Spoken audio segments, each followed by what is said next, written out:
4,000 years ago, your love life could end with a sheep. You are Grug, and you need to know who made the first marriage proposal. Spoiler alert, it's not the romantic, heartwarming moment you're hoping for.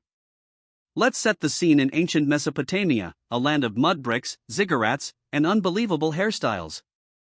Picture it, families haggling over the best dowry while pretending to care about love. Spoiler alert, they don't. Instead of a heartwarming proposal, it was more like the world's oldest business deal. Grug not only wants a wife, Grug wants a cow. Now, back then, around 2350 BC, proposals were less about candlelit dinners and more about negotiating livestock and land rights. Imagine being a young woman and your dad walks in with a deal that trades you for 6 goats and a barrel of olive oil. Talk about pressure. But here's the funny part, your opinion didn't matter. That's right. You could be the best hunter-gatherer in your tribe, but your father could pick your future spouse based on how many sheep he can get from the deal. Grug imagined being told, "Forget love, sweet daughter. Your happiness is now directly correlated to the number of camels your fiancé has." But how did they do it? Let's count down the ways ancient humans proposed, starting with the least romantic. Number 1, livestock negotiations. Fathers used to line up their daughters like a grocery aisle, complete with price tags. Grug's dad, "I want 9 sheep and 3 donkeys for my lovely daughter." Future husband tries to haggle, "How about 6, and a dank cave?" And it gets worse. Number 2, the exchange of goods was often just that.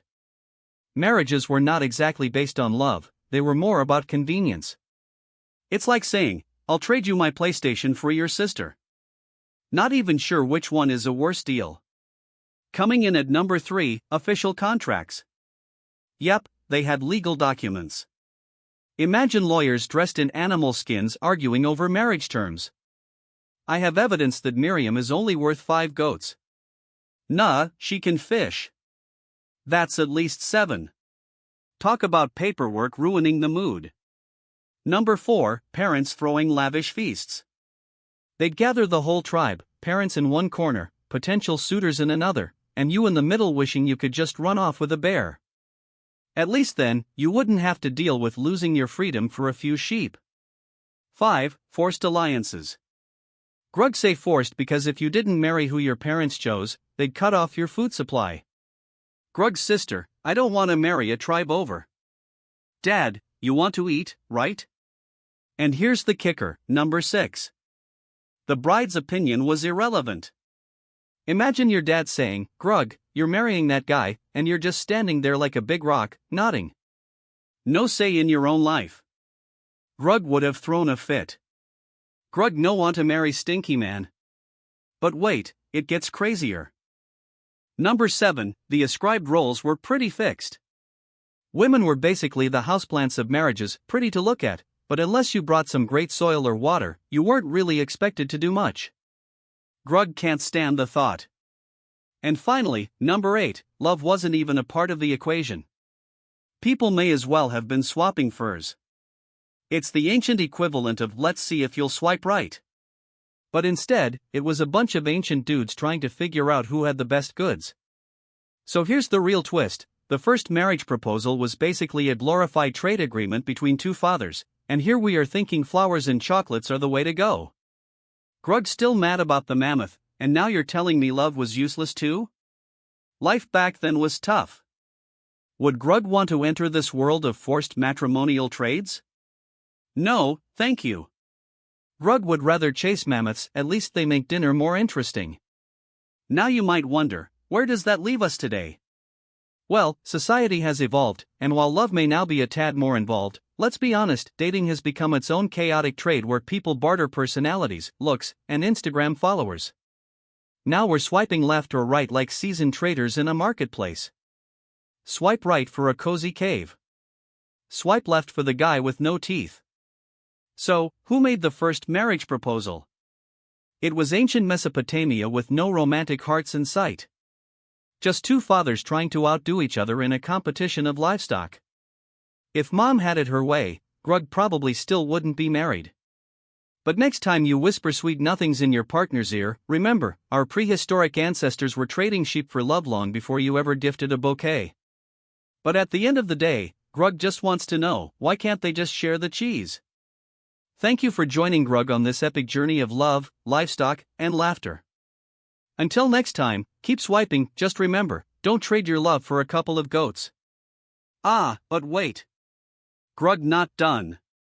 There's more to ancient marriage proposals than just goats and sheep. Let's dig deeper into the dusty scrolls of history, grab our oversized clubs, and smash those misconceptions about love and matrimony. Number 9. Elaborate dowries. These were like bonus packages that came with the bride. Families threw in extra goodies to sweeten the deal.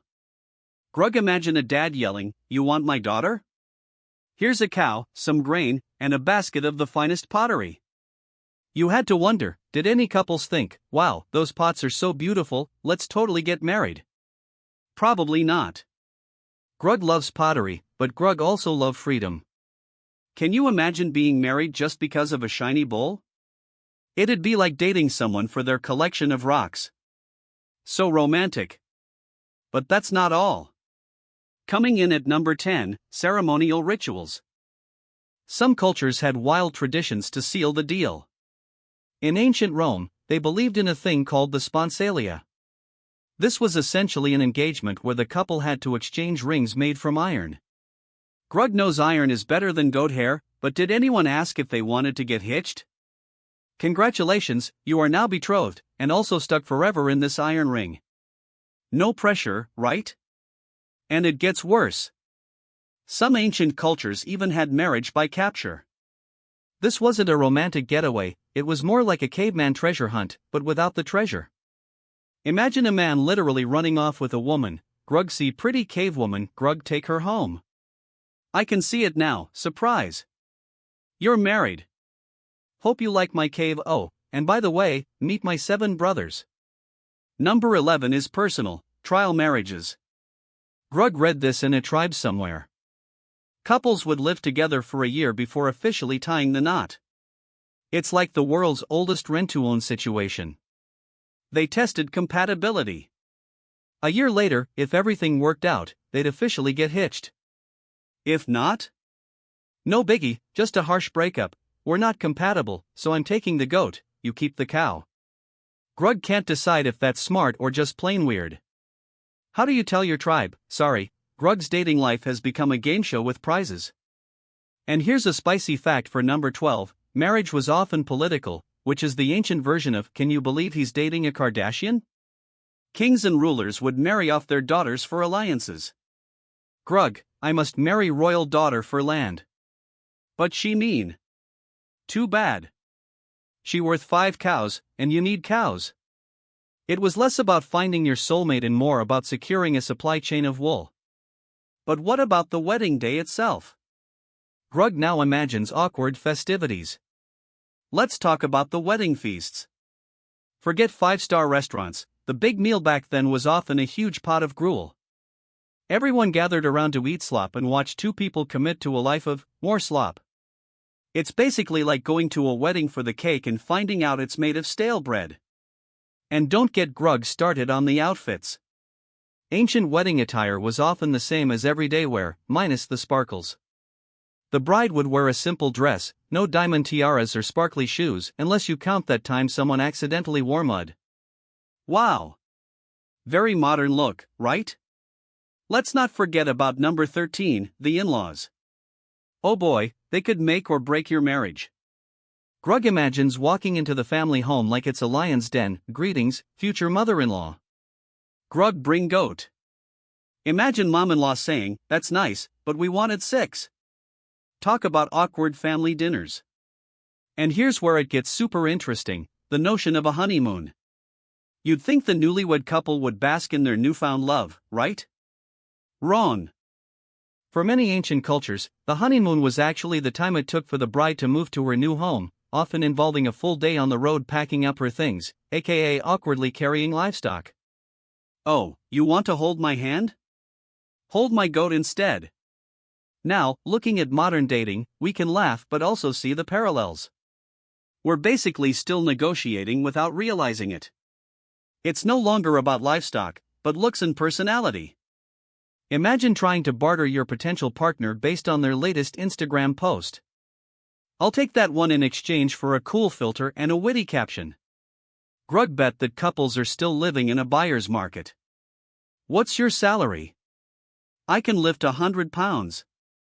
Okay, deal. And for everyone who dreads meeting the in-laws, remember it was way worse back then. Nowadays it's like, hey, mom and dad, this is my partner. Back then, it was Grug, remember to impress the entire tribe or else we won't eat tonight. Once again, Grug just wants to swirl this conversation back to the marriage proposal. It's fascinating how a simple question, who made the first marriage proposal, got tangled in a web of economic trade-offs, familial pressures, and social expectations.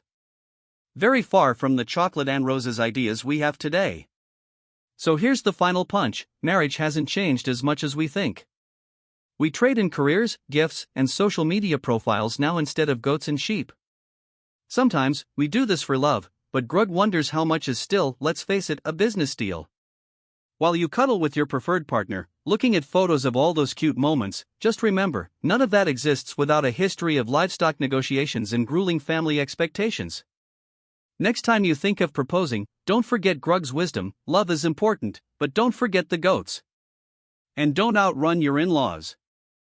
Thank you for wandering with Grug through this thrilling and ridiculous history of marriage. Until next time, may your romantic journey be filled with happiness and a whole lot less livestock.